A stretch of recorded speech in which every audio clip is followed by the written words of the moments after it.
Cake. Oh, I didn't cake myself.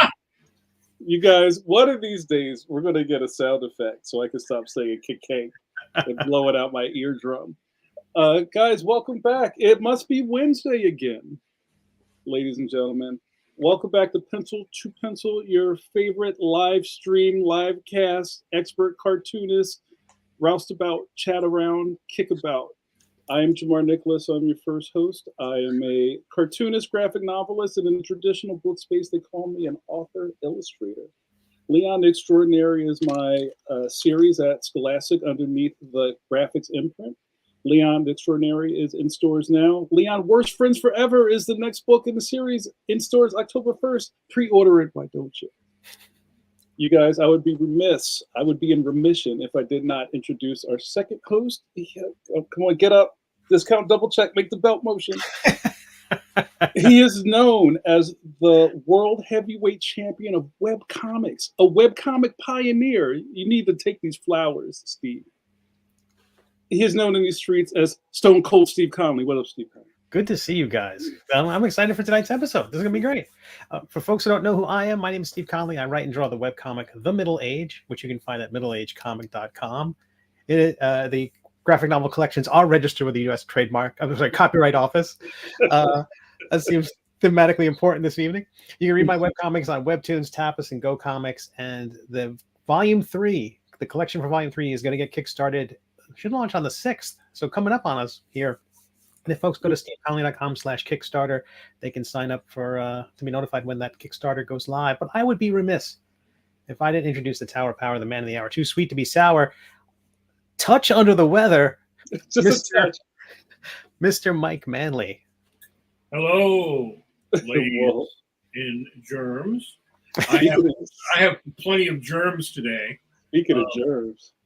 But today is the anniversary, the beginning of my 9th year drawing the Phantom.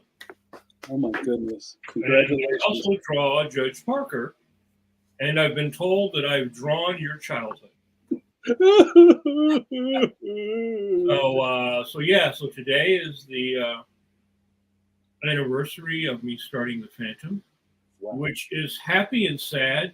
Happy that I'm drawing the Phantom, but sad for the way that I got the job, which was due to the late Paul Ryan passing away suddenly.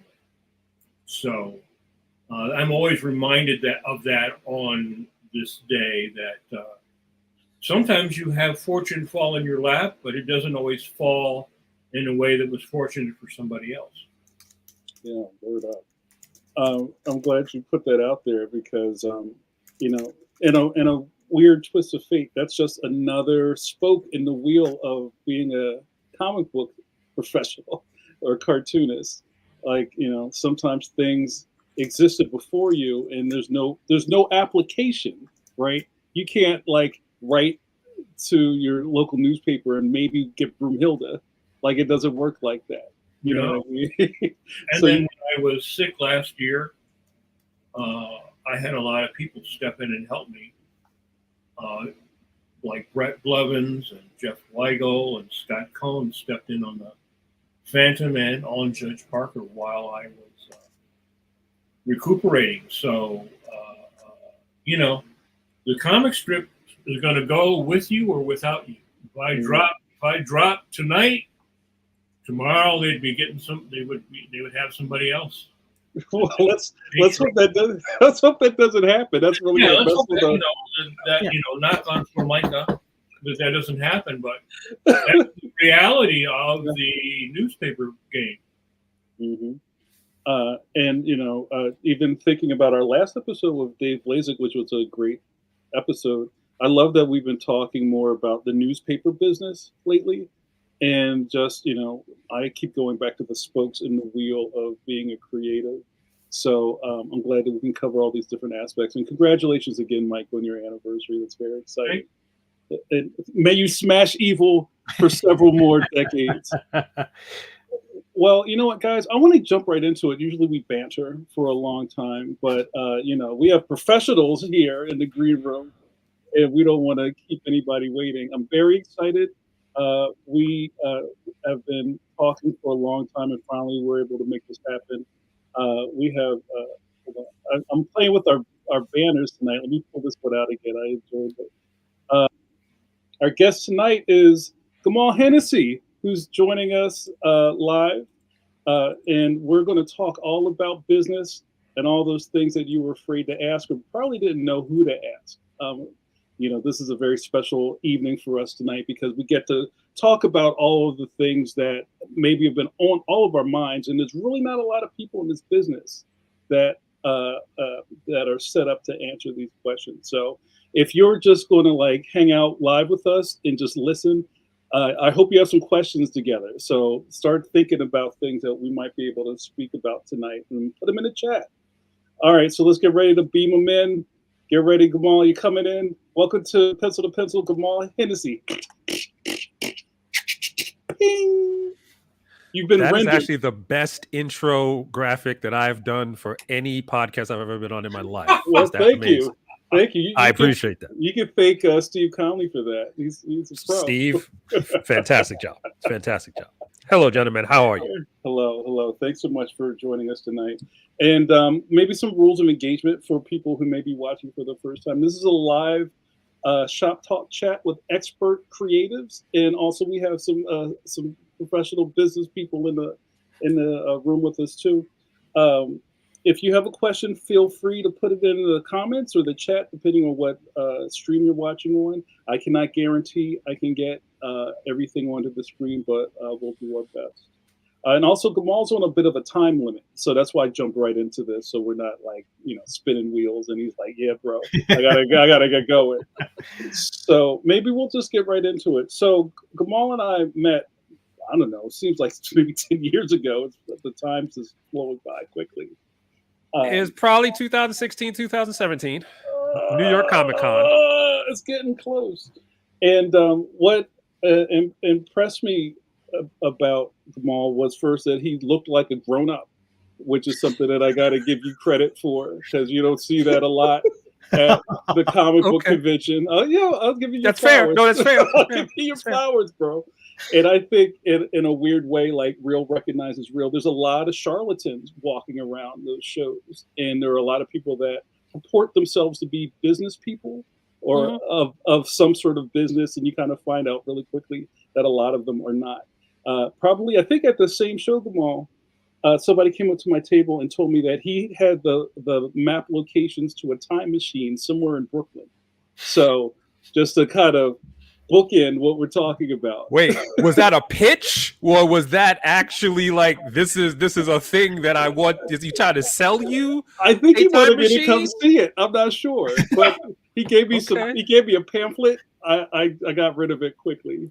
Because what you people used to do is they try to sell you a bridge in Brooklyn. Now I guess they've likely, just we're gonna sell you a time machine in Brooklyn. Right? Okay, sure. It's in this old warehouse. Just come through. But I'm always struck by people who have carry themselves with a business acumen, especially when comic book illustrators and people in Artist Alley, let's say, maybe the past 15 years weren't used to doing business, right? And I say this a lot, and I'm a pro wrestling fan. Don't hold that against me. That a lot of that business was kind of predicated by a hot dog and a handshake. You know what I mean? People didn't know how to sign paperwork. They just was like, "Hey, I need an opportunity. You have a ring? Let's go." And I feel like a lot of comic bookdom kind of has been built on top of that. So thank you so much for coming in tonight. What I'd like to do with a lot of our guests is start with an origin story. So if you could maybe just start how you got into the business of comic law. Okay, well, first, I would have to explain that I was in comics or into comics long before I was a comic book attorney. I'm pretty sure one of the first books that anyone bought me, I don't know where they got it for me. I don't know who it was really, but I'm pretty sure it was a Neil Adams Batman that somebody gave me when I was about 5 or 6. Now, Neil Adams Batman, especially that initial Joker run, probably not something a 5 or 6-year-old should be reading, but it's Generation X. They didn't care. You got Neil Adams Batman. It's fine. I read comics, you know, all through Claremont's X-Men run and things like that through high school and college and law school, which you're not supposed to do. You're actually supposed to be reading like the books they made you pay for, not comics. But a lot, and because of that, I was not necessarily the top law school student in my class for that year. Let's just put it that way. Mm-hmm. So when it came time to get a job, I didn't have a job because the jobs usually go to the top students, and I was not one of them. However, an associate of mine got offered a job to be the general counsel for a Japanese animation company. She didn't want the job because she already had her own TV production company. So why would I want this job? She said, I do know somebody who's graduating law school and who is into comics, though. So she gave me a name. She said, go to this place, talk to this guy. He's going to give you a job. Yeah. I went to the place, talked to the guy, and I became the general counsel of Central Park Media, which is an animation company that ran from up until about, I want to say 2008, 2009. But while I was there for about 4 years, I helped bring in a lot of the early anime and manga from Japan to the United States. We just, stripped off the Japanese. We release it in English. It's great. I was there for about 4 years until Marvel decided in 2001 that they wanted to break into the Japanese market. Marvel had an international division. They were working with Panini for years, but negotiating with Japanese publishing companies is very different than just calling up someone in Italy saying, buy X-Men, give us money, because that's what they did. In Japan, there is a very formal, very long negotiation process, and nobody at Marvel was familiar with that process because Marvel hadn't had comics in Japan at that point for about 25 years. So there was a gentleman who was working at Marvel at the time, who is now the editor-in-chief of Marvel. He was just an editor back then. He called me up. He said, go to this place, talk to this guy. He's going to give you a job. I did, and the guy was Bill Jemis, and the job was I was the international publishing manager for Marvel for about 3-4 years. Now, part of the job, in addition to opening up the Japanese market, was working with their licensing division for a lot of the films, because I came into Marvel about a week after Tobey Maguire's first Spider-Man dropped. Now, if you remember, for those of you who are old enough, Tobey Maguire's Spider-Man at that time was like the biggest thing in movies for like an entire decade. Yeah. But my boss, and they had already started production on the second one, and they were doing Hulk, and they were very excited. But my boss came to me and said during one of our first meetings that his premise was that Hollywood cannot make 3 successful comic book movies in a row. So he's now, granted, this is 2001. This is pre-Robert Downey Jr., pre-X-Men, pre-all of that. So he said, number 1 did great. Number 2 will probably really good. And number 3 will not. And then we're going to not have any more of this movie money coming in. So he wanted to branch Marvel out into science fiction and fantasy. He wanted to buy publishing companies. He wanted to bring in artists from all around the world, which was a kind of a unique thing in the early 2000s. So it's my job to help do that, help deal with a lot of the merchandising deals, and most importantly for this story, negotiate the contracts for a lot of the talent that we were bringing in. For all of you who were in the industry way back in the early 2000s, you might remember there was an exclusivity bidding war going on at the time where Marvel and DC were trying to prevent each other from getting certain artists and writers by locking them up in very lucrative exclusive deals. But there were also a lot of other artists and writers who wanted to jump in and be part of Marvel, and I had to negotiate a lot of their contracts. But it was very easy to negotiate those contracts because someone would come in with a writer or an artist who 99% of the time grew up reading and loving Marvel comics and Marvel characters. I would hand them a contract. I would say, take this to your lawyer. Let me know what they think, and then we could work out a deal. But I knew The person sitting across from me didn't have a lawyer. The person sitting across from me knew he didn't have a lawyer. And we both knew, and we weren't going to say it, that he was going to sign whatever I put in front of him because he wanted to work for Marvel. And that all I was doing was slowing him down. So I realized for my job, this is great because I don't ever have to negotiate anything with anybody. They just sign whatever I put in front of them. But as coming from a legal background, I realized this is probably not the best thing for the people coming to work for Marvel, because keep in mind, the artists and the writers are the one, in the vast majority of cases, who are developing the intellectual property that Marvel as a company is built on, without, in most cases, getting compensated for it. So when I left Marvel, after Marvel got back into Japan, partially because of the Ultimates line and partially because of the X-Men movie, not really because of me, but I was there. I started a company called Creative Contract Consulting. The point of the company when I started was just to help people understand what they were signing. In a lot of cases, they didn't have the leverage to say, I want this or I can get that, because you can't, because there are so many other people who will take the job that you don't necessarily have that negotiating power. However, you do have the power to know what you're signing. So that's what I started doing.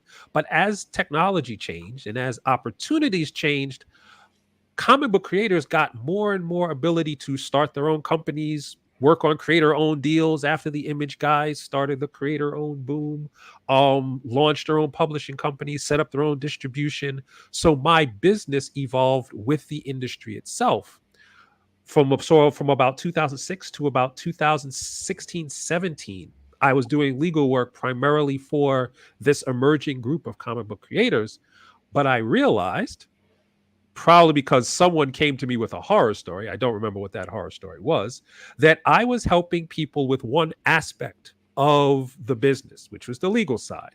But a lot of them, they were very creative people, they were very visionary people, but they didn't necessarily understand project management or marketing or printing or distribution or sales or taxes or intellectual property protection. So I started writing a book that was going to walk you through the entire process of building a publishing company. And that book became The Business of Independent Comic Book Publishing, which I released in 2020, which was very well received. But the problem with a book like that, or any book that's teaching you about a business that's always changing, is as soon as it goes off to the printer, it's old. And there's something in the book that's wrong. Right. So I had the option of either constantly updating the book every 10 days, which is dumb, or I started a online community it was originally called the Comics Publishing Institute, and later became what it is now, Comics Connection, where it is a online community to help people understand and build their comic book career, no matter how you want to build that career. You can build it as an independent, or as a creator-owned author, or as a freelance author. Doesn't make a difference. We will help you understand the foundations of the business and how what you're doing fits into that business structure today. And so I've been running that since about 2021, 2022. And earlier this year, I think like 2 months ago, I released the follow-up book to the first one. And the follow-up book is called The Business of Freelance Comic Book Publishing, because just as there's things you need to understand as someone who's going to build a publishing company and hire freelance talent is its own business model that has its own motivations, its own financial structures, and its own concerns that are not necessarily addressed if you're looking at it from an independent publishing standpoint. So that book came out, people are buying it, people are reading it, people are happy, and then Jamar called me. And that's kind of that's my entire life up until like 10 minutes ago. Hello. Awesome. And I love that you are basically not following where things are going, but forecasting is something that is so integral to this business that not a lot of people seem to do. Mm-hmm. And I think just touching on the some of your origin story and how you talked about, which is very true, that most creators or just creatives, I'll say pencilers, inkers, letterers, writers, things like that, are so excited to finally get asked to the dance. Mhm. They finally got a chance to go to prom, that they'll sign whatever you put in front of them. You know what I mean? And I guess maybe this is a good place to start. We're all super familiar with the work for hire contract. Yes. So maybe there's, and I can't speak for anyone, but maybe there's a bit of well, like, this is just paperwork. I don't own it anyway. As long as I get my check, none of this paperwork matters. So do you see kind of like an indifference with some creatives coming through just because It's they it is don't own it anyway? there's a spectrum is what actually happens. If you're talking about somebody who is trying to work out a deal for their own independent publishing business, they are very engaged and focused on what is actually going on in that deal, because they're looking 5, 10, 15 years down the line, and they want to make sure that the legal foundation of what they're doing is solid. So I don't get a lot of indifference on that side of the business. For the creator-owned side, it is kind of a mixed bag. If somebody's been trying to shop a deal for they've been trying to pitch to every publisher they can find for 5, 6, 7 years, they are much more inclined to sign whatever it is that is in front of them.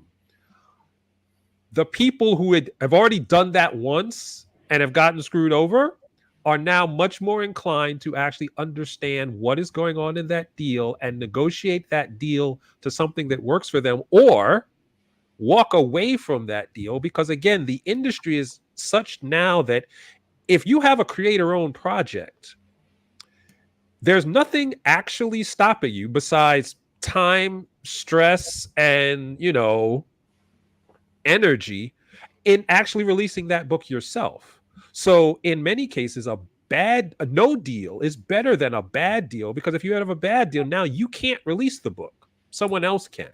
If you can't find a good deal, it's your deal now. You can release that book. So there's that kind of middle ground there with the creator-owned individuals. The freelance people, what I'm seeing more and more is they'll get a contract, and the first couple times they will negotiate that contract and make sure they're comfortable with it. And then if they keep working for the same companies or they keep working with the same individuals, they don't keep sweating the same thing over and over again. As long as they look at it and it looks, fairly pretty much the same, they keep going. So once they actually get on the road and the road seems, comfortable enough, you don't have to keep renegotiating the same contract if it's the same deal over and over again. Right. So that's where that spectrum actually plays itself out based on the type of comics that are being made. Because a lot of people don't realize when they walk into a comic book shop and they see all the books on the shelf, they all look like they're made the same way and they have the same structure, but they don't. Some of them are freelance, some of them are creator-owned, some of them are independent, and depending on how those books were generated from a business sense will greatly influence how the legal structure of those deals went down. It's very interesting. Because I sort of experienced parts of all of what you just said, right? So I started in the work for hire, and then decided to take my profits from work for hire to start my own publishing company, which was like a learning curve back then, right? Like trademark research, search out, because if you say, I'm going to call my guy, Uber Duber guy, and then it's like, oh, by the way, somebody else has already called. And this is like the late 90s, which wasn't as easy to research all this stuff as it is now. I paid, I think, $300 to do the trademark search. But I spent thousands of dollars to incorporate as an LLC, do the trademark stuff, so that as I went forward, I would be protected. Then after I started publishing, Well, actually, after I announced that I was started publishing, I had people sending me cease and desist, telling me they were going to sue me. Mm-hmm. My company was named Action Planet, and you can't use Planet. I trademarked the word Planet. No one else in comics can use the word Planet, and so I had to pay my lawyer to send that guy a letter to basically say fuck off. Right? So already, right out of the gate, I'm spending extra money. Yep. Have my lawyer, right? And then I ended up getting an entertainment lawyer because I had a regular lawyer that I'd had for years, but then I ended up getting an entertainment lawyer. And I had a deal, a potential 6-figure deal that I turned down because I didn't feel comfortable with the people who I was talking to. Mm-hmm. And I kept, like, one partner I would talk to, I'd feel really great.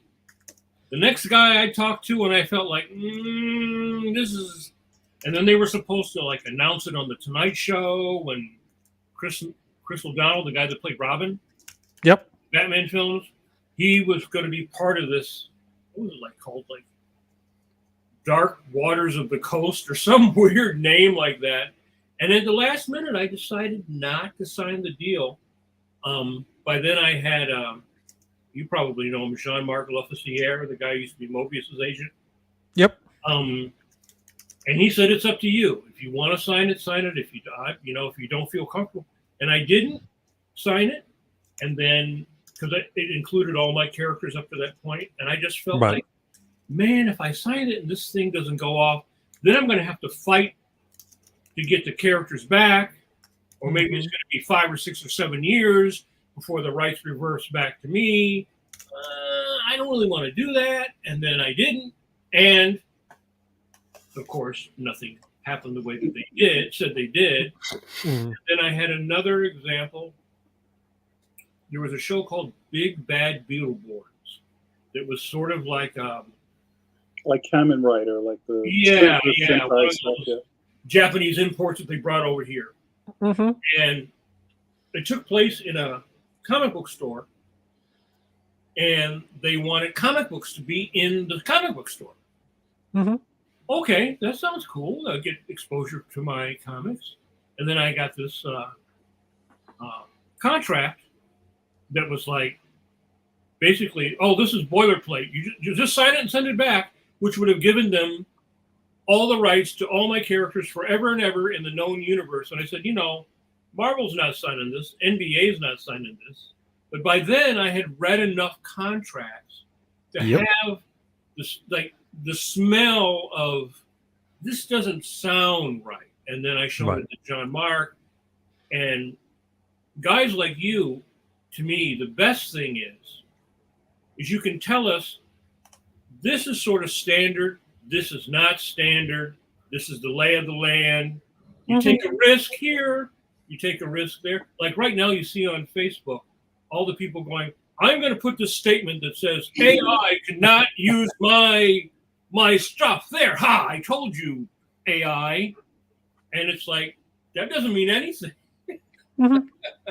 Well, it does signal to the algorithm that you are an artist, and they should actually look at your page to say maybe looking for some stuff to take. Terminator's turning its head to look at you. Yeah. You basically just raised your hand and said, please steal my stuff. But whatever. That's well. So even in Mike's case, I think it's worth noting that, and this is Mike, the early to mid 90s, right? That This is like 99. And then the other thing is, because I trademarked and copyrighted my stuff, I had a porn company, because I was doing a strip called Girl Patrol. It was a porn company that basically they wanted to buy it. I wasn't going to buy it. And so they went out and they made a website, infringed on my trademark. But because I had done my homework, I sued them and won. Of course, it cost me a lot of money out of the settlement to pay my trademark lawyer, which was like $200 an hour. But if I hadn't done that, I would have been screwed, right? I would literally. Yeah. And one of the things I always try to tell the young artists let's say it cost you probably have an even more concrete number, but around that time it was say like $500. Mm-hmm. If your ID was not worth $500 to legally protect, then your ID is really not worth anything, because when you get into the waters, I learned right away, people are going to try to steal your stuff. They're going to try to sue you. They're going to come at you, whether you're like the nicest guy and you have the best idea, or you're not even breaking even. They're still going to come and do it. Mm-hmm. Mm-hmm. Well, the idea is that people, if you are creative, you are, the reason we call it intellectual property is it because it is property. It has a potential value. The thing about comics and the thing about a lot of things that writers and artists and inkers and letterers are creating is, you're not really sure which property is going to be Teenage Mutant Ninja Turtles and which property is going to be radioactive adolescent black belt hamsters. So you have to actually assume that your whatever property you're dealing with at this point is going to be the next G.I. Joe, Transformers, whatever, and protect it that way. And the other issue is you do not necessarily know when that property will have value. So like if you look at Deadpool Wolverine is coming out in a month or two. Those are characters that were actually created 30, 40 years ago, if you're talking about Deadpool, and 50 plus years ago, if you're talking about Wolverine. For some of these characters, it takes decades. It may not be you that actually benefits from these things. It may be your children. It may be your grandchildren. There was a attorney I was actually did a panel with about a month ago. He represented the estate of Sherlock Holmes. So up until the time Sherlock Holmes got into the public domain, there were generations of British children who didn't have to work or do anything because way back when somebody wrote a story. So if the idea of protecting what you're making now and to protect it in the first instance, when you first create it and establish it, is infinitely cheaper, as you know, than litigating who owns it later on. And the thing that's actually much more prevalent now than it was in the 90s and 2000s is people who are on the same creative team arguing about who owns what once the book is successful, because no one argues about who owns what when the book is losing money and you got extra copies that you can't get rid of and whatever. It's like, okay, nobody cares who owns it. But when what we like to say in Comics Connections, when Netflix calls, you want to know who owns what, who gets a piece of what, and how much that's going to be before Netflix calls you on the phone, metaphorically speaking. Mm-hmm. You don't want to have to argue that or discuss that after the deal is on the table, because even if everyone has the best intentions, everyone will remember that they did 75% of the deal. They created 75% of the work. Now, if you have a writer, an artist, a letterer, a colorist, and an editor who each did 75%, well, we cannot split 350% of this property because there isn't 350%. Somebody did something, and if you don't have it down on paper, if you don't have an agreement of who did what, there's just as much possibility of litigation within the creative team as it is between the creator and a publisher or a studio or anybody else. Yeah, and you know, the history of comics, as we were talking right before we went on, that is the history of comics, because if they knew back in the day that these were billion-dollar ideas, they would have locked everything up. But you know, now you're asking people to go back and remember what you did in 1961 in June. And no, you know, none of those guys remember that stuff. Stan couldn't remember it. Kirby couldn't remember it. And Kirby's not even here now. So you got his estate. You know, you got Ditko, and then now Ditko's estate. I mean, the whole history of comics. I always felt that the smartest guys were Will Eisner, Joe Kubert, and Neil Adams, because as a kid coming up and coming into this business, they seem to have a business mind as well as the artistic mind. And most guys, you were right, would go, which arm do you want me to cut off to draw Hulk? There's actually a book that this is the book. This is it. I'm just dropping Black Panther all over the place. It's called Shop Talk. Yeah. Will Eisner's Shop Talk. This book is something that I did for the research for the business of freelance publishing.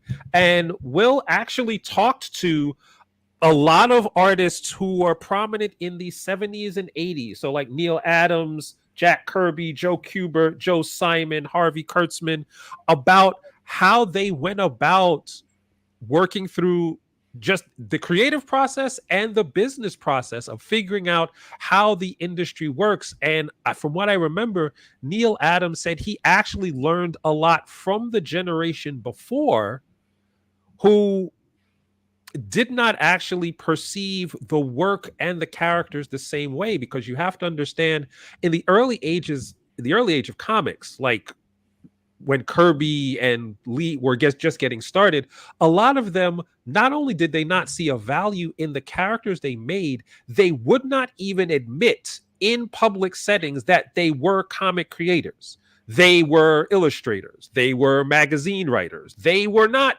because comics themselves were not held in high esteem. They didn't not necessarily want a whole lot of legal trail of what it is that they made or did not make. So it wasn't until the next generation, what they called, there's a guy David Lopez, he wrote a book called Demanding Respect, which was about the history of the business of comics. There was the next generation that was Neil Adams, Chris Claremont, a lot of people, John Byrne, who were fans of comics, who actually wanted to be known as comic creators. They wanted their name on the cover. They wanted the recognition for all of those things. But by then, the business process was already established. You're not getting a creator-owned deal. Like, how many characters, just in terms of the number of characters, did Chris Claremont create? Probably hundreds, right? Hundreds. And if you're looking at and this is kind of pulling back the curtain a little bit, when a studio, back before Marvel had Marvel Studios, when a studio came to Marvel and wanted to make a movie, what Marvel did was they sold them what's called a universe. So if you got the rights to the Spider-Man movie, you got the rights to the Spider-Man universe, which is all the characters, theoretically all the characters that appeared in those comics from the inception of those comics. And I don't know if Marvel or anybody else stopped to think that they had crossovers, team ups, and overflow from the beginning. So how they decided, well, these characters belong in this comic and these characters belong in that one, is how you get the Quicksilver problem. But that's in the weeds. So when Fox got the rights to X-Men, they got everything that Claremont created. Claremont, to the best of my knowledge, did not get anything for that. That was a multi-million-dollar deal that turned into a tens of millions of dollar franchise. This is about to get a resurgence, and I still don't know, because I wasn't there, what his contract said about residuals, back-end participation, character creation fees, none of it. And it's also not the same Marvel. No, it is not. Well, Marvel itself has changed hands half a dozen times since its inception, and now it is just part of the multinational juggernaut that is Disney. Yeah, because I had, since I co-created Darkhawk, just as an example, I had an old creator contract that died when the Ron Perlman version of Marvel died, and then they came up with the new Marvel, and then everybody got new character contracts. But as I've heard, through the grapevine, guys like Jim Starlin and people like that are getting pennies compared to the IP that they created for Marvel. They should be, they should be like Tom Cruise rich. Well, I think that it was that kind of genesis where the next generation realized they were creating something valuable and they were locked into a situation where they could not actually benefit from it, is where you got people like Jim Lee, Todd McFarlane, Rob Liefeld, who just left and said, well, okay, we're the ones who are actually pulling in, we're actually pushing the numbers. We're the ones who are actually pushing the units. We can make characters, so we'll just go start another company. And that's how you get Image. And now the wave of creator owned kind of books and companies that have been built off of that structure. If you're looking at the history of the comic book business as a whole, and that structure kind of was in place for a long time until you get to your crowdfunding webtoons era, which we seem to be in the middle of waning into right now. Yeah. And what I always found odd, but maybe I shouldn't, is the fact is if the companies were willing to share a little bit more, they would have gotten so much more.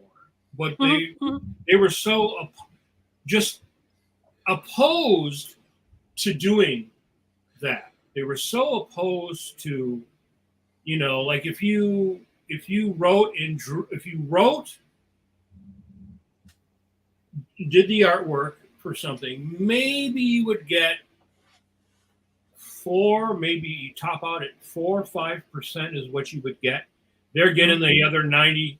If you wrote something, you would get 1. If you drew something, you would get like 1.5 if you penciled and inked it. And I know at DC, you had to be incorporated at one point. They wanted everybody to be incorporated in order for you to do that. So a lot of stuff started coming in the 90s, and then when the money came in, because the money was starting to build, that changed a lot of stuff because they were starting to make, with the speculation and all that stuff, when Wizard Magazine was going, people were making a lot of money, but also losing a lot of money by not being organized and smart about what they were doing. So you might make $200,000, but you also lost $100,000 because you didn't do something you should have done. I have a sidebar question because I came into the business just strictly as a self-publisher in the late '90s, and all of that, like the Marvel DC talk, is always very interesting to me. But it seemed like when people started smartening up, there's another wrestling term for you, to the business, it seemed like people were more concerned about getting their original art back and getting a decent page rate. And they weren't thinking about anything else about media rights or, any other type of. But keep in mind, during that period, the getting a decent page rate is getting paid now, as opposed to maybe or maybe not getting paid later. Because even if you think about the idea that how many movies and TV shows and video games Marvel and DC and other companies have, the vast majority of their catalog is not being exploited for other media. It's not making extra money. So if you put all of your eggs in the I'm waiting till the movie comes out to make my money kind of situation, and the movie never comes out, or no one even ever talks about making the movie, or it's Madam Web and nobody cares, then you're not actually going to make money. And even if you did, you have to pay rent now. So the page rate is the page rate, and that 60 to 90 days later, you're going to actually have some money. The original art, especially for the artist, they knew that was a viable secondary revenue stream because you could sell that at cons. You could actually sell that when people got their own websites. They could sell it on websites. So that was present value money, as opposed to speculative long-term money, which may or may not materialize, especially if you have no control over shopping that deal. So like if you create, let's say whoever created, I don't know, Moon Knight, when he created Moon Knight in 1980, you have no concept that Oscar Isaac is going to star in the Netflix or the Disney Plus series of Moon Knight. Because A, Oscar Isaac, maybe not even born yet. B, what is Disney Plus? C, what is streaming? So how am I waiting for money on a thing that I cannot even conceptualize? Right. Give me my page rate and let me get out of here so I can, so I can eat. Internet. I know a lot of guys who made their living pre-selling pages, whole books.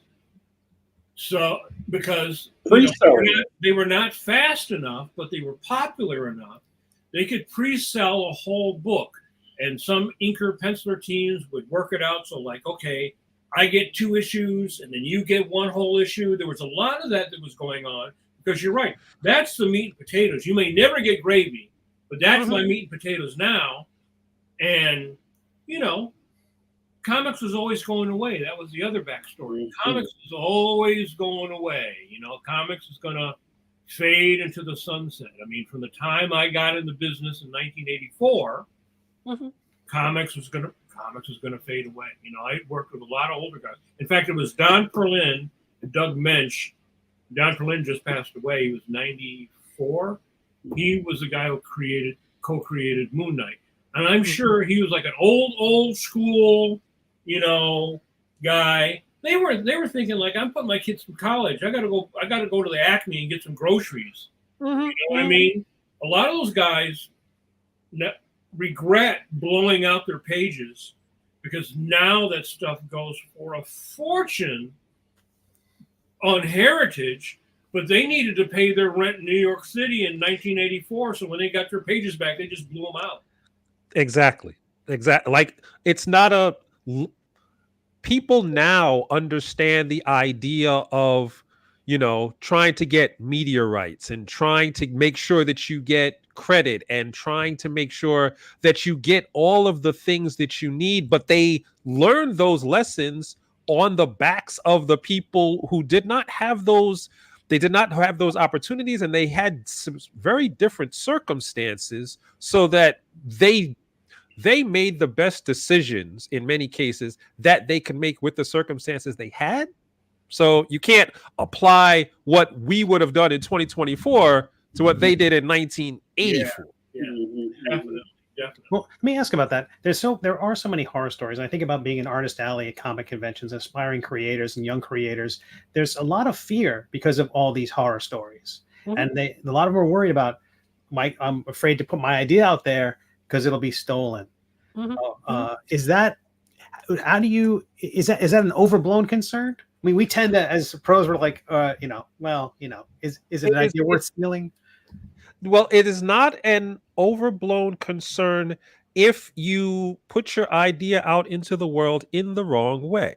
If you, like when I wrote the Business of Independent Comic Book Publishing, there's 12 major steps. The second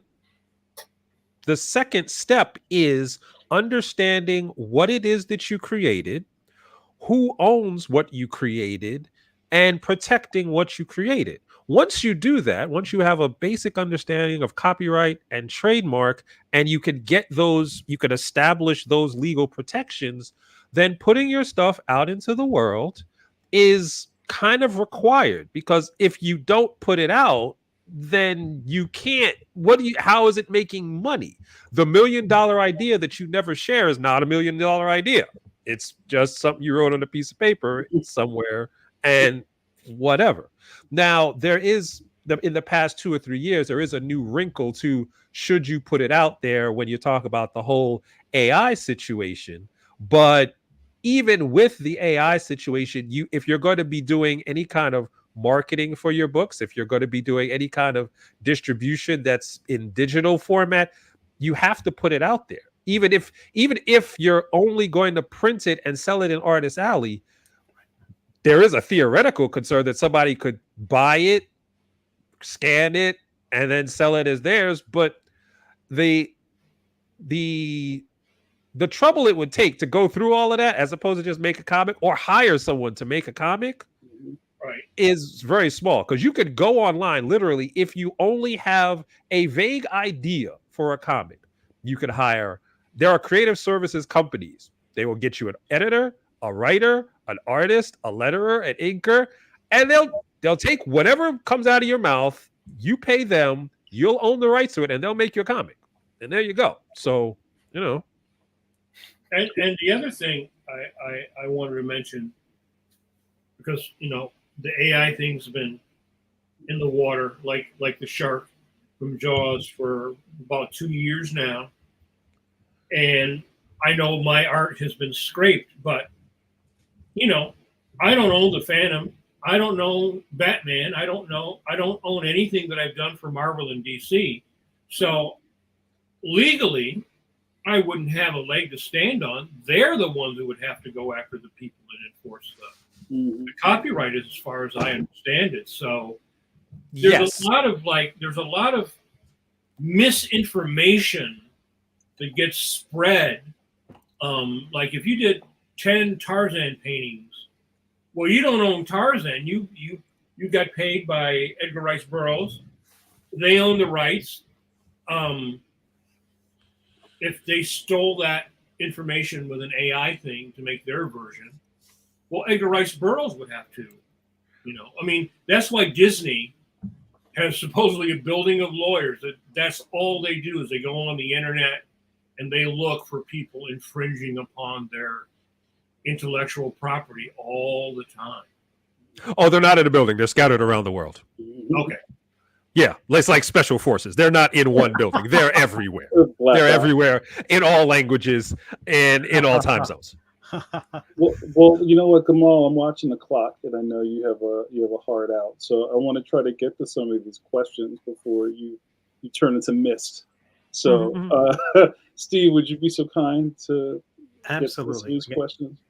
We got a couple of questions here. We're trying to not have them overlap too much. I think they'll cover a lot of the same ground, but we start off with Corporal Ziggy, USMC. Thank you for your service on YouTube, asking, how important is it?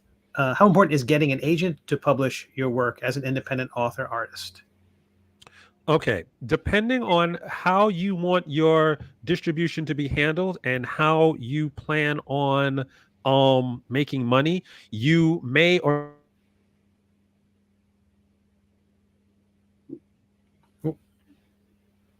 Hold on. I think the audio might be cutting out. Kamal.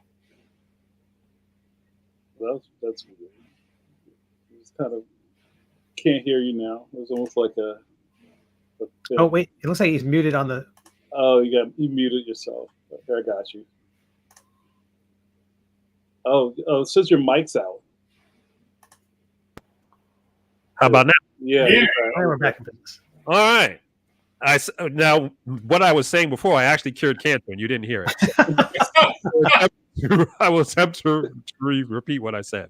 It depends a lot on the distribution and how you want your business to run. If you're going to have an independent publishing company where you own all the rights and you run the entire business, you don't need an agent for that, because everything is passing through your entity and being published and distributed through your company. If you are going for a creator-owned deal, certain publishers require you to have. Oh, we lost you again. They're coming for you. Yeah. See, if I mention the Disney Special Forces, all of a sudden they are actually coming for me. I'm gonna keep talking until like I hear helicopters outside my window, and then I'm just gonna turn the lights out. Mike can read lips, so we might have to. If you're trying to get through like graphic novel imprint through a traditional publishing house like Scholastic, Simon & Schuster, Penguin Random House, you're going to need an agent to get that deal done. If you're going through certain traditional comic book publishers, you can go with an agent and they'll still take your creator-owned deal. Some of the publishers refuse to work with agents. So it all depends on which publisher you're actually looking at. And your publisher obviously is based on what kind of book you have and what kind of deal you're looking for. So an agent is helpful if and only if they are an agent that actually knows the comic book business and has connection with comic book publishers. If you look at a book called like The Writer's Market, They have a list of agents, and each agent is listed by specialty. And some of those agents actually do understand comic books, and it'll list it there. But even more of them wants to get into comics, but they haven't got their feet wet in the business yet.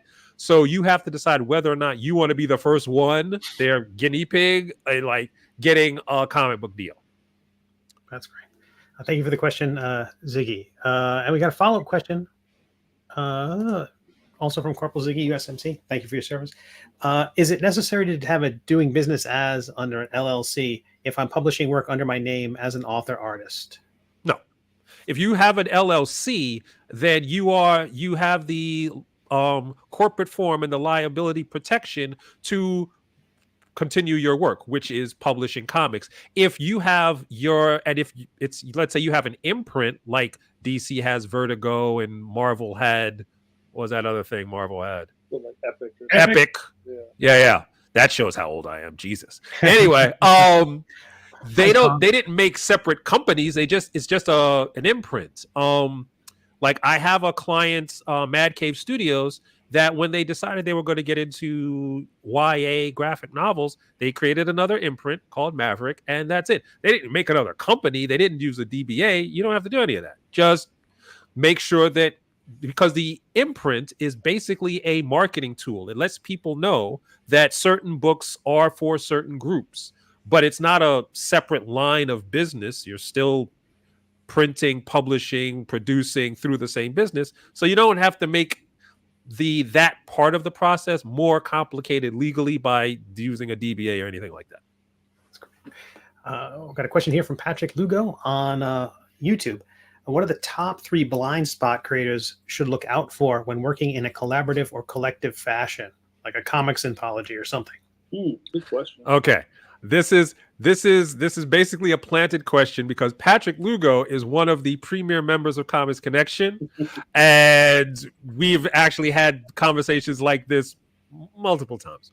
But that's fine. I can answer the question. The top 3 blind spots creators should look for when working with a collaboration agreement. Well, in working with any agreement, the 4 things that you should actually look out for is your rights, your revenue, your responsibilities, and your recovery. Basically, that means is when you are making creative work in a collaborative fashion, what are your rights relative to that creative work? Who owns the copyright? Who owns the trademark? Or what percentage thereof do you own? The revenue is if revenue is actually made, or if revenue has to get put into the business, who has to put it in and how much do they put in? When revenue comes out, who's getting it? And that is for every category of exploitation here being used in a positive sense, of that intellectual property. So not just figuring out who gets the money from the publishing or who gets the money from the crowdfunding. Who gets the money if they make a theme park ride out of this thing? Who's getting it? If we sell 10 million t-shirts, who's getting the money? Figure out all of those things. You will actually have figured out the revenue.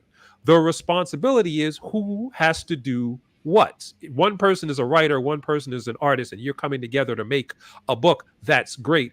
Who's doing the marketing? Who's actually handling the tax filing for this thing? Because if you have a writer and you have an artist, you have a work of art. You do not necessarily have a viable business because you have no business structure unless there's somebody going to do all the other things that is required to get a book out. And recovery is what happens if all of this goes horribly, horribly sideways. Who then do somebody get to continue the book? Does the whole idea die? Do you split it up? And it's not just you and the other person or other people, it is their estate. So let's say I'm a writer, you're an artist, we're making a book, I'm dead.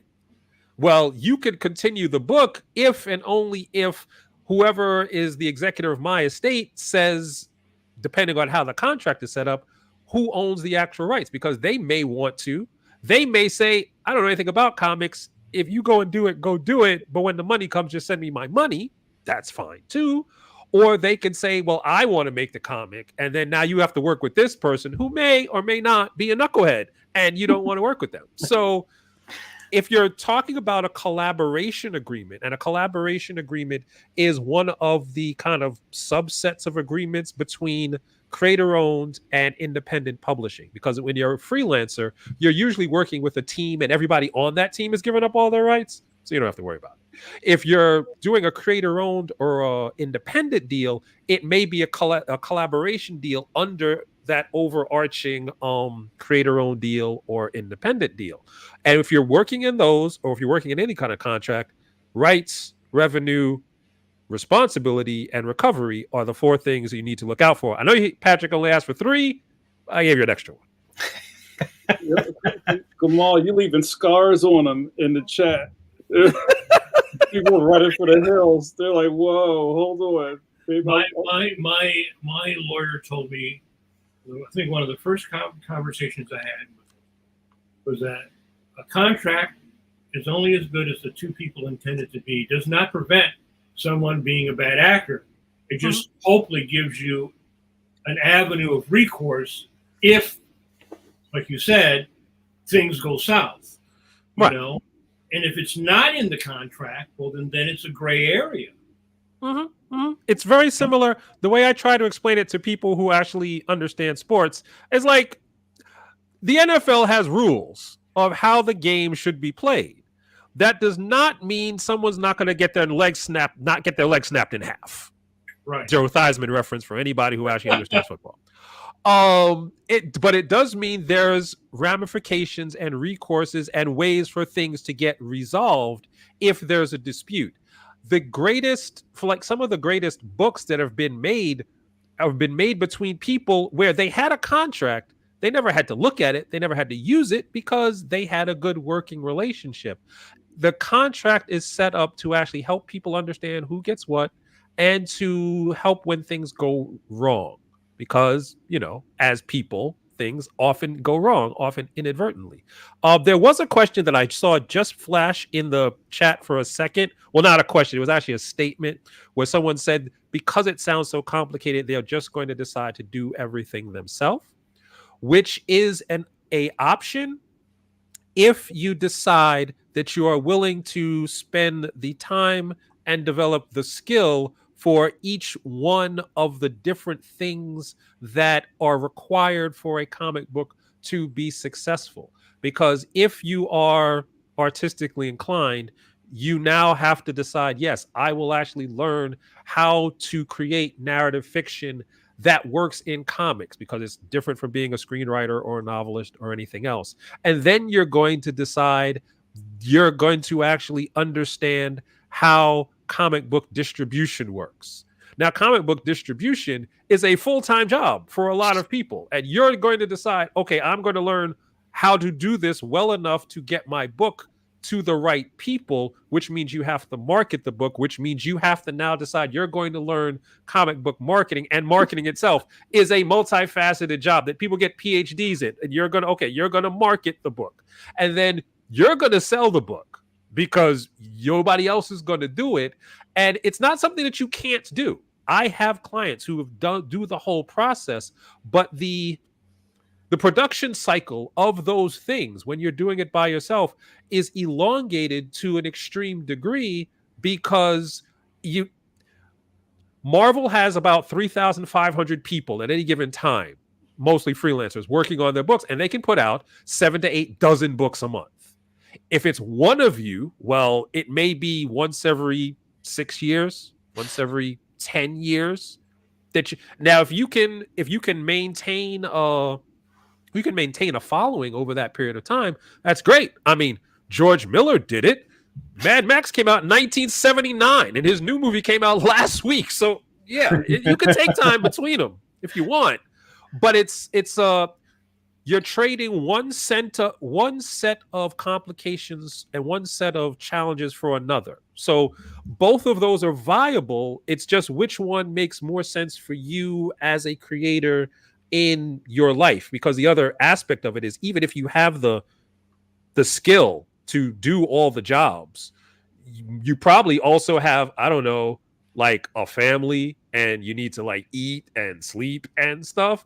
So if you want to do all of these things, By yourself, yes, you can, but it's gonna be you're just trading one set of complications for another. So I just want to point that out.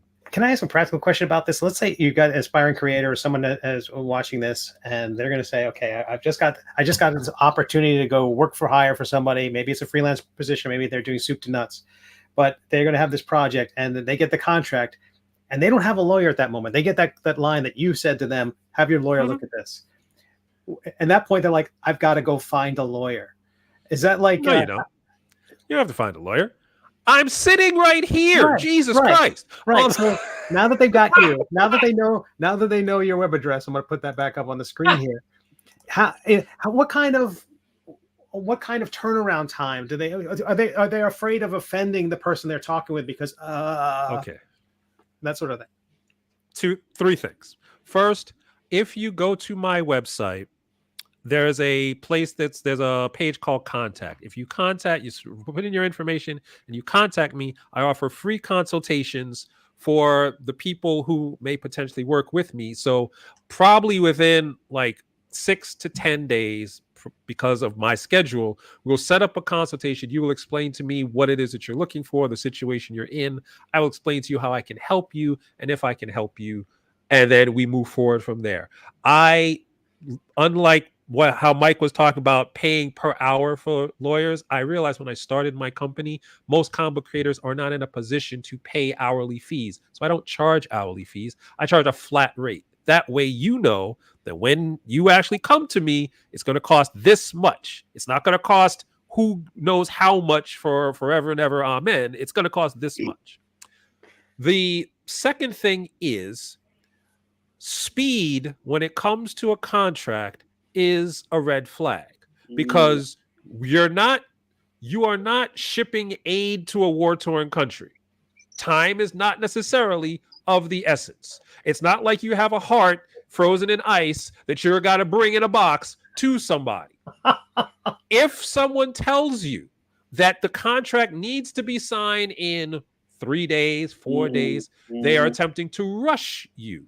They're attempting to rush you because they do not want you to read it, send it to anybody, or understand what it is that you're signing. A lot of companies, and this is counterintuitive, because a lot of companies, they'll send you the contract and they won't actually contact you again because they know in many cases you've got to find a lawyer, talk to a lawyer. You may actually talk to several lawyers, because anytime I can't help anyone, there's like 6 or 7 other attorneys I will send them to. Now you've got to go talk to each one of them, get a consultation, do all the things. It's not necessarily a rapid process. Yeah. And it's not supposed to be a rapid process, because we're talking about, again, intellectual property rights that will last for your life plus 70 years, which is the term of a current copyright. So if it takes an extra 2 or 3 weeks to make sure that you're in a position legally where you're comfortable, let them wait the 2 or 3 weeks. If they can't wait the 2 or 3 weeks, then there's something wrong with the contract already, and you may not need to hire me because you know that they're trying to screw you. Right, that's a red flag. You don't need to bring in a lawyer. Yeah. That is I actually had that.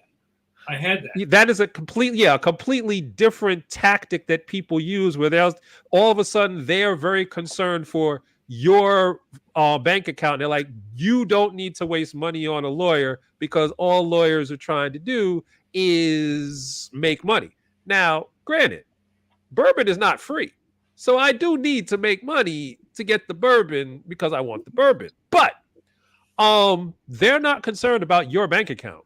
They're not concerned about your time. The way comic books work, the publishing cycle, if you do a deal, if you sign a deal today, that book may not come out till 2026. So it's either going to be May of 2026 or July of 2026.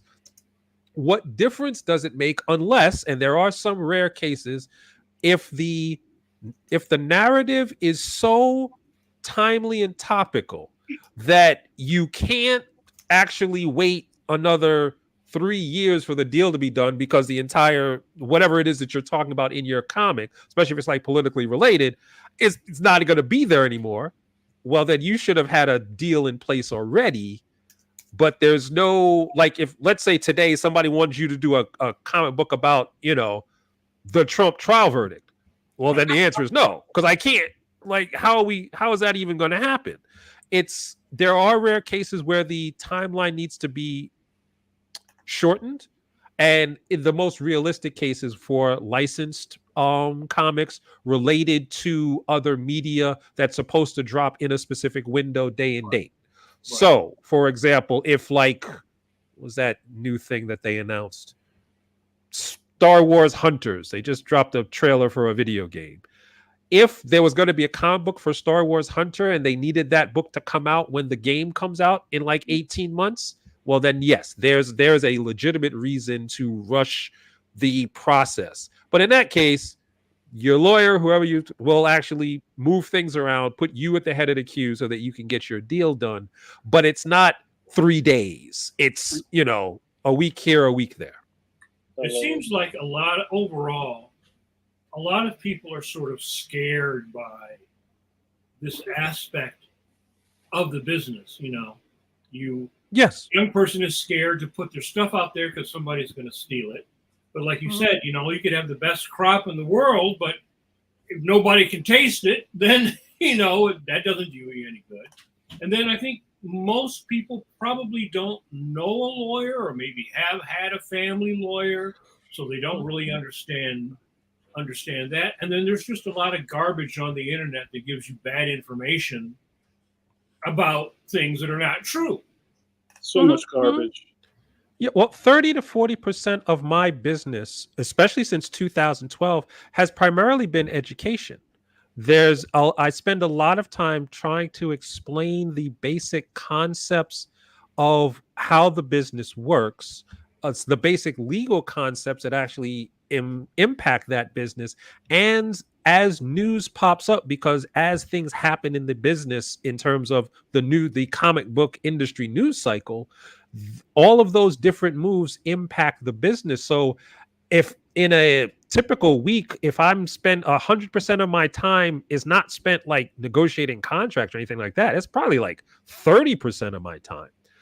About 40% of it is education, and like the school that we have, Comics Connection, it's all just lessons on different aspects of the business, answering questions, giving people the information they need, because a lot of the fear comes from a lack of information. You could graduate from a comic book education program where they taught you the creative aspects of creating comics, but they didn't teach you anything about copyright either, because that wasn't what they were supposed to be teaching you. So I decided the more I could actually help educate people about how the business works, the less overall fear there will be, and the more confident people will be to actually, that's ultimately what the books are about. If you read, once you get to the end of the book, and the independent publishing book is like 450 pages long, if you get to the end of it, you're going to be one of two things. You're going to be less afraid, and then you're going to go ahead and you're going to make the comics and to make the company you want to make, or you will realize you know enough that you don't want to do this. And I think I am helping those people just as much as the people who dive into it, because I don't want somebody who loves comics to start making comics and then decide 5-10 years later, after they've been burned half a dozen times, that they don't want to do this. And then they stop. But now they stop and they hate comics because of the experience they had. Read the book. You might go, oh, yeah, I don't want to do that. And then just go to the comic shop and read comics. And the comics are great. It's fine. So either way, I think I'm trying to help people manage that fear that is actually very real that you talked about. Yeah. I'm going to stop you because Gamal's going to get out of here. Oh, right, Gamal. You know what? I can give you 10 more minutes. I can give you 10 more minutes. All right, hold on. I have two questions, and then Okay. I want to let Mike go. I'm sorry, Mike. So I think we would be robbing somebody if we didn't talk about the Webtoons contract, because that's been all over the place. Not that we have to get too in the weeds. The new Webtoons contract, right? But like people are really kind of itchy about what this means.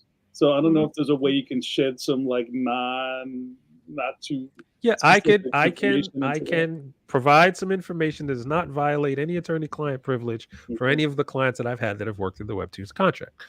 If you look at the recent history of the Webtoons contract, there is a very clear arc in what's going on. 2018, 2019, somebody came to me with a Webtoons contract. That was actually a very good contract, especially if you looked at that contract relative to what print publishers were offering in terms of money, in terms of advances, in terms of what you'd get in back-end participation, in terms of what you'd get on the merchandising side, in terms of what you'd get for the guaranteed marketing. It was actually, from a contract standpoint, it was a beautiful thing. It was great. The more popular Webtoons got, and the more money Webtoons got, and especially, I think the turning point was when Webtoon actually announced that they opened their Hollywood studio and they started working with Hollywood production companies. Then the contract changed. And it changed in a way that was not necessarily helpful to the people creating. Because for anybody who is making comic books, sooner or later, you'll probably come across a contract called the option purchase agreement. An option purchase agreement is a agreement related to film and television where intellectual property rights are acquired for the production of film and television. And those contracts, if you do not have a high level of negotiating power, are usually extremely one-sided.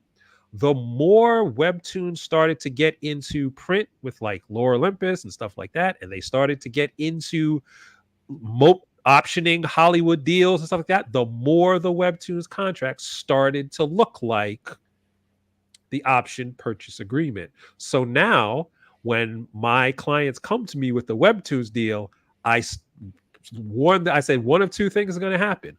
One, you and I are going to be arguing with Webtoons for another 6 months about this contract. Or two, I'm going to analyze a contract for you and you're going to not work with Webtoon. It's one of the two.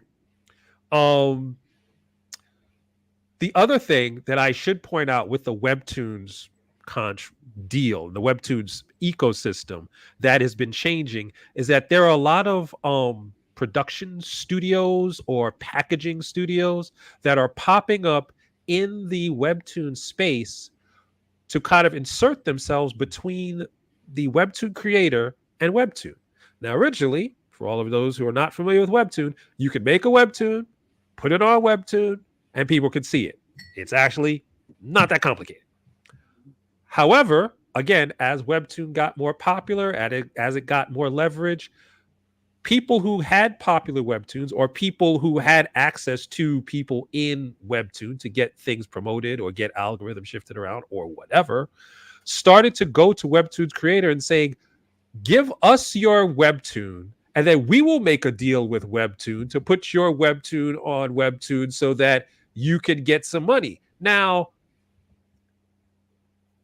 that doesn't make any sense unless the production company, because you're still producing the comic. I don't know how they're the production company all of a sudden. Right. If the production company is giving you money up front and then you're keeping your rights, remember, rights, revenue, responsibility, recovery. If you're getting some money and you're keeping your rights, then it's still a good deal. If you're getting some money and then you have to put the thing up there and because it's your responsibility, and they're getting the rights and you can't recover, then you just gave away your comic to someone who didn't add any value to it before you put it on Webtoon, because you could have put it on Webtoon with a click of a button. What are they doing? That's a hustle. Okay, let's call it a hustle. I didn't say it, you said. You got sauce. But see, when you're 18, 19, young person doing this, you know, it's hard to see through the weeds to see what all this stuff is, you know. This is true. But remember when you and Steve and Jamar were 18, 19, there was no YouTube. There were no podcasts of professionals who had been in the business for decades telling you what was wrong, that you could find the information at a touch of a button. So, yes, there is a lot of things to understand and figure out. Yes, it is a complicated situation. However, the access to resources and information and all these other things exist in a way now that they did not before. You had to literally go to a convention and sit at one of the bars around the convention and wait for BarCon to start so that the old timers could come in and start talking about how horrible things were after they had 4 or 5 whiskeys to actually understand what people can just get on YouTube now. Yeah. Right. Not that that wasn't fun, because it was fun, but this is much more efficient. Yeah, I used to read a lot of that kind of stuff also in the Comics Journal back in the day. Yes. They would talk about that kind of stuff. So that's why I said I always thought that growing up, I always thought that Will Eisner and Neil Adams and Joe Kubert were the smartest guys because they had the business sense on top of the artistic sense. And you could have the business sense. I mean, you could have the artistic sense, say like Jack Kirby. And Jack Kirby did many businesses that failed with Joe Simon way back in the day. People also kind of forget that. They don't really look at that whole history. Most of those guys who came from the 40s crashed and burned more than one time. Because that was sort of the nature of the thing. Something would be hot, then it would not be hot. Like superheroes died after the 40s.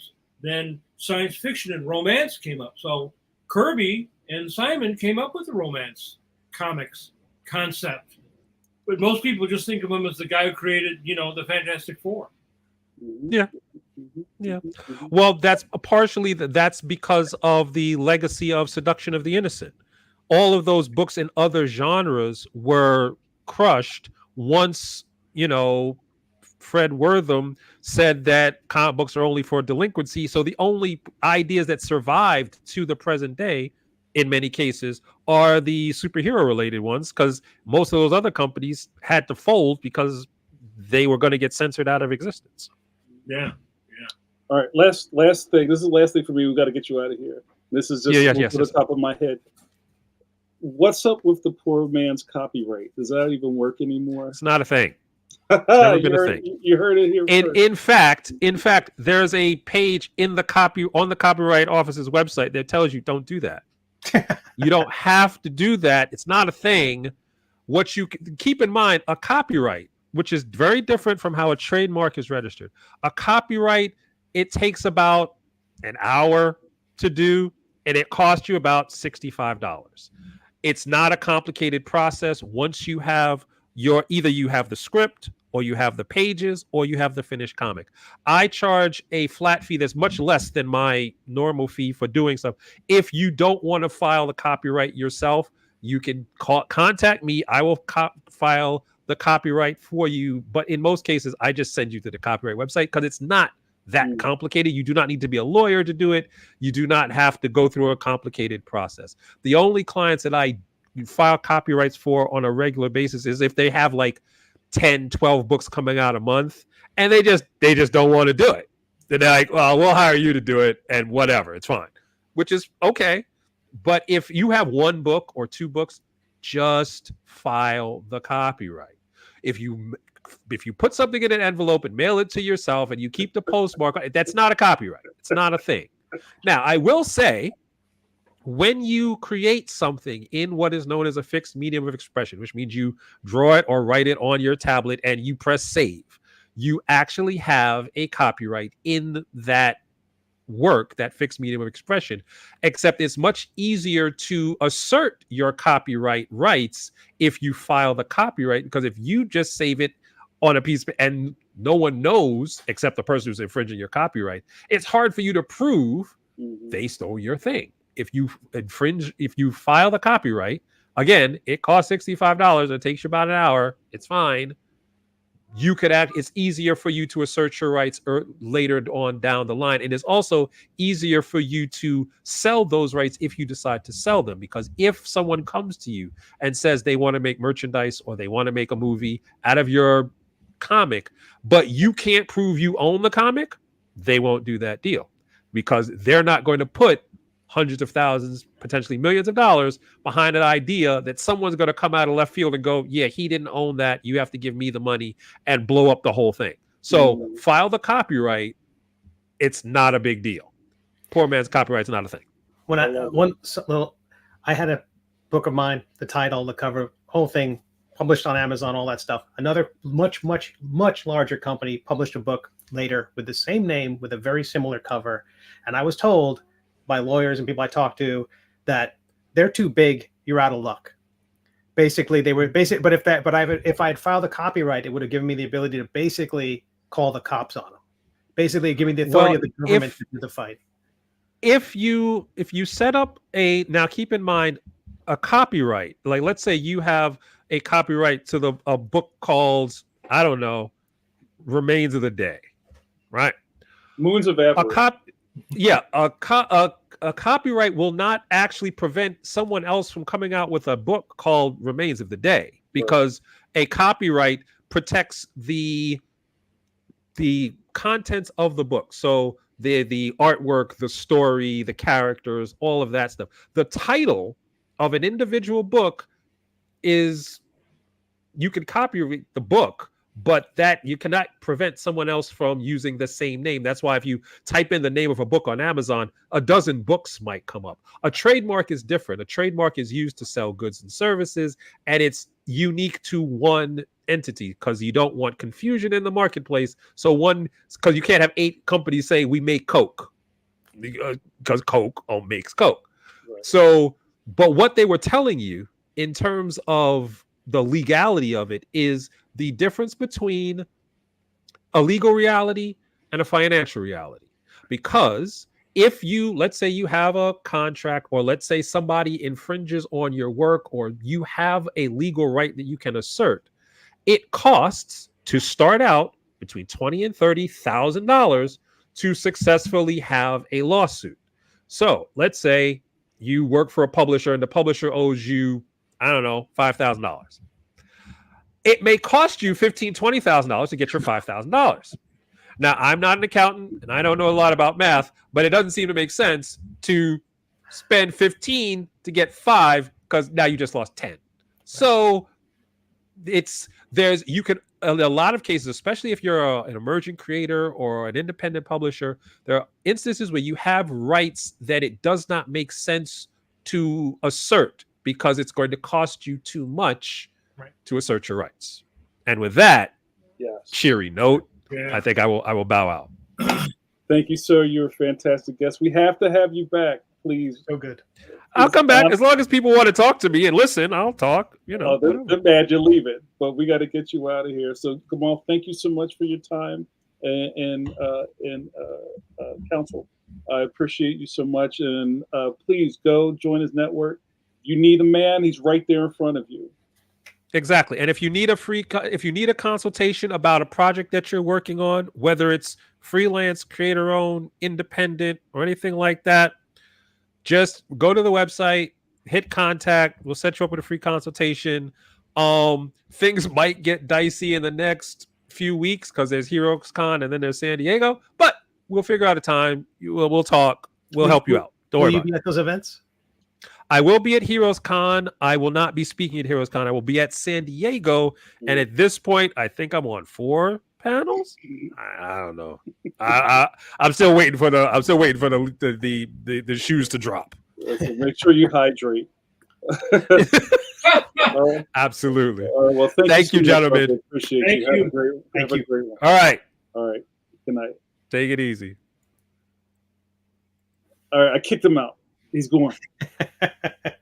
Guys, what a fantastic episode.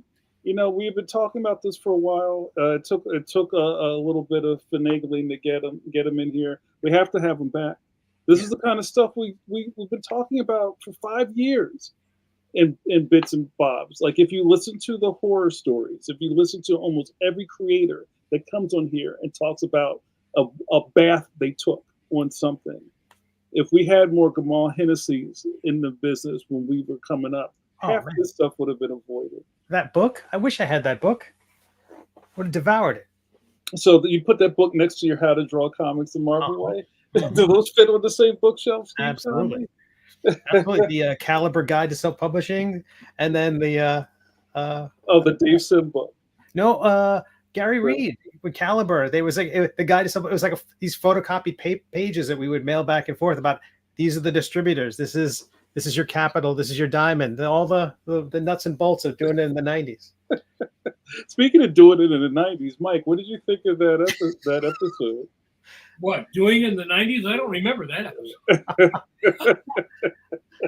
I mean, I was very excited about this. As you know, I feel that one of the weak points for so many artists is understanding the business aspect of it and being able to protect yourself, being able to protect your intellectual property. I know there's a lot of people who push back on that term, but I can tell you from going into comics as a young artist, I was very aware of all these things that we were talking about, because there were people who were successful, owned their characters and seemed to do well. There were other people who were bitter and angry and lost characters, lost control, should have been. I mean, the classic example is Superman versus Batman. Bob Kane had a lawyer. The other two guys didn't. And so their whole relationship with their character was very different. Bob Kane's name goes on everything. They basically were shamed, or sort of, when the Superman movie came out. And Neil Adams was really behind that, making sure that DC acknowledged the creators of Superman. And, something as simple as having a lawyer walk in with you can change your whole life. And I've had things where I had somebody send me a contract. Yeah, hurry up, send it back. Hurry up, this is boilerplate. And I knew right away that was BS. And told the guy, I remember telling the guy on the phone, it's like, yeah, Marvel Comics is not sending this contract back. The NBA is not sending this contract back. It's BS. So after you go through it a few times, you will start to get some experience and be comfortable with it. And, you may turn down a deal, but a bad deal is, for me, that one of those deals that I turned down, and it was supposedly, a potential 6-figure deal. I just never felt comfortable. I had to go with my gut, So, I mean, and that brings back the worth of a channel like this that we have, right? To kind of put it right in front of you. This is the whole point of this channel. It's kind of like I'm a little agog that somebody would go, you know what? I'm not going to watch this episode. Right. Not about drawing shine on biceps. You know what I mean? It's just like, like, really? So, but that's another thing where even we're talking about that, maybe, again, like the tough love, maybe this isn't what you should be doing, right? Maybe if this stuff scares you, then maybe there's a reason it's scaring you. You know what I'm saying? So, I'm like trying to talk and I'm looking at the chat at the same time. And there were some other questions in the chat. I'm so sorry, guys. I said at the beginning of the show that I knew, he was going to be running tight. So again, I hope that we can have him back on. And even these are questions we should just be talking about anyway.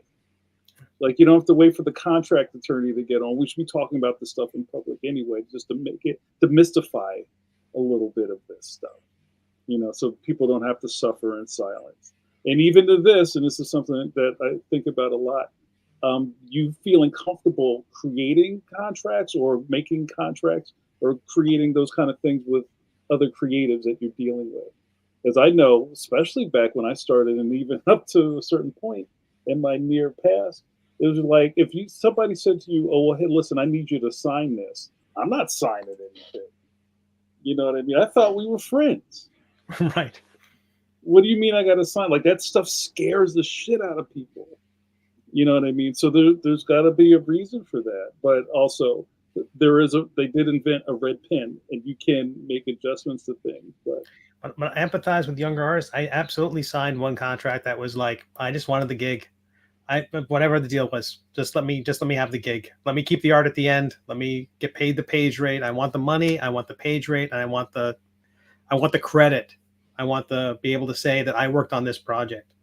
To me that was enough. But a lawyer might have gotten me more. Yeah. Well.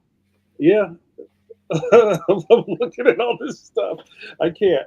All right, but again, this is this is what this whole channel is based on. Is just keeping people in the know. The business changes almost every week. That I'm really glad that Gamal got to the webtoons concern, because It's funny because I thought when I was reading what people were saying, I mean, that's business. Why would they expect that would not happen? I mean, that happens only because of their past performance, because the contracts were so good and so creator friendly that the transformation is so stark. I think that's it. I think they're not holding him against I mean, I think it's easy to just say, well, why wouldn't a company screw you? That's the job of that's their fiduciary duty, is to burn creators to the ground and harvest the remains. But they did have such a good deal, and it was so appealing. And you just hope that what are the options? Either the contracts get better, or you hope another player enters the field. Well, I mean, that's sort of the cycle, right? I mean, we've seen this repeated, Twitter or Facebook or what, they use creative people, Instagram, use creative people to build their brand. And then once it gets to a certain point, they change things. And Cory Doctorow has that salty term for it, enshittification. Yeah. And I mean, it's standard business practice at this point. I mean, that's not something new. I mean, this happens all the time. And if Blue Sky took off the way that Twitter took off, it would happen to Blue Sky, because probably what would happen is those companies are no longer run by the original people. They're bought by other business people and business consortiums, and they come in and they go, okay, yeah. Well, I know we were doing all that stuff, I mean, but we need to make more money now. We've got to maximize our profits, and so, I mean, it's the story is repeated over and over and over. There were guys who were partners in comics who created stuff that's very popular that are no longer friends, no longer talk to each other. We've had them on the show. Mm-hmm. Yeah. Yeah. So, I mean, this is not something new. I mean, you don't even have to look that hard to see it. I mean, that's one of the things that has really come home to roost with social media now, is that it's not like it was 5 years ago. Mm-hmm. And also with AI, it's not like it was 5 years ago. 5 days ago. And you've got people you've got tech bros and people who are fans of AI who feel like, hey, I can do stuff now that I couldn't do before, and all you other people just need to shut up because I can do my thing the way that I want to do it, and I can be successful. And then, like I said, all the stuff I did for Marvel and DC has been scraped. Every single ounce of it has been scraped. I don't own the rights to that stuff anyway. They would be the ones who would have to go and defend that. And those are battles that are going to yet to be fought. We have to really see how this is all going to turn out 4, 5, 6, 7 years. Is there going to be some great AI lawsuit by these major companies that forces those companies to change the way that they operate? Because that seems to be the only way this stuff happens, is somebody loses a lot of money, then they're forced to change. They're forced to change by either their desire to not be sued anymore, and it's yet to be seen. It's also yet to be seen if that's still going to generate something that's going to end up being massively profitable. That's the fear. But we haven't seen anything yet that's so massively profitable. Maybe we'll be lucky and it won't, you know. But I think that tonight's episode is to me that the reason why I wanted to do the podcast, the same reason I wanted to do the magazine, was to share the information that will make your career path and what you want to achieve easier to do. I mean, it's hard enough just to draw something or to write something, right? Right. That's a full-time job. But you also have to be aware of all the other stuff, you know? And maybe you don't have the personality that wants to be a self-publisher. Right. You should still understand what your legal rights are. And you should always be able to understand how to read a contract, you know, even in a basic way. You can still bring a lawyer in, but, you know, I learned right away, like I said, within the first month of self-publishing and announcing self-publishing, that if I had not done those other steps, it would have made even my first toe in the water more difficult. Oh, you know, I want to read this and then we should start kicking out. But this was interesting. And maybe we could talk about this amongst ourselves. This is kind of like boots on the ground stuff. You know, our good friend Eternity Forever has several banners here. Oh, and this might just be for the chat, but I'm going to read it anyway. Oh, I follow a TikTok artist who last month said that he had Marvel work and that they did not send him a contract. Marvel demanded the work, and he told them, "You never sent me a contract, so you don't get the work." And guess what? Marvel sent them a contract. So the reason I put that up there is like, and I'm sure we've all been in situations where you said yes, everybody said yes, sounds great, we're so excited to work with you, and then the calendar starts ticking down. But for some reason, they didn't give you the paperwork. Steve started nodding real fast. You know, and those are kind of like another instance where maybe you don't have a lawyer to go, hey, what are they doing? You just have to be able to walk away or halt the work or say, I'm sorry, I'm not turning these pages in until you give me this paperwork. You know, right. The schedule be damned.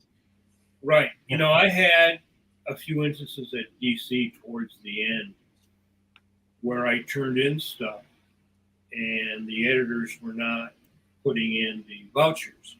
Now, the way it used to work is you would get a voucher. And when you signed that voucher, it also had all the legalese attached to it. So you're giving up your rights, blah, blah, blah, blah, blah, blah. However, if you turn in your book and they publish it and you don't sign the rights away, they open themselves up a can of worms. DC used to have a guy who made sure the I's were dotted and the T's were crossed.